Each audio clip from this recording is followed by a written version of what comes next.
are perfect beyond measure. Greetings, dear friends, in Christ's strong name. Welcome to another Point of View.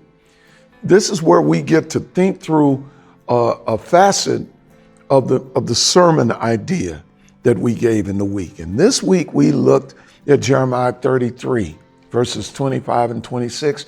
And we talked about God the Father, the Alpha and Omega, being the covenant keeper. We saw that God is a God of covenant faithfulness. He keeps his promises to his people. And in today's meditation, we look at how Jesus of Nazareth fulfills God's promise. Indeed, Jesus of Nazareth is the fulfillment of the promise of God to both Abraham and to David.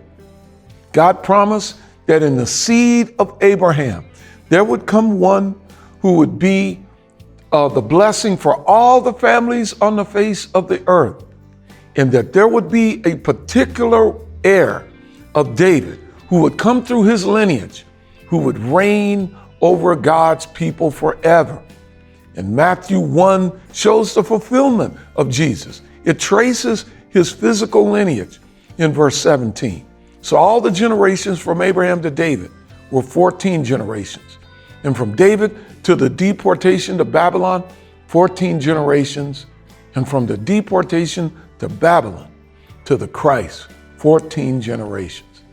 Dear friends, Jesus of Nazareth is the child that was born, as Isaiah 9 says, the son that was given. The government will be upon his shoulder, and his name will be called Wonderful, Counselor, Mighty God, Everlasting Father, Prince of Peace.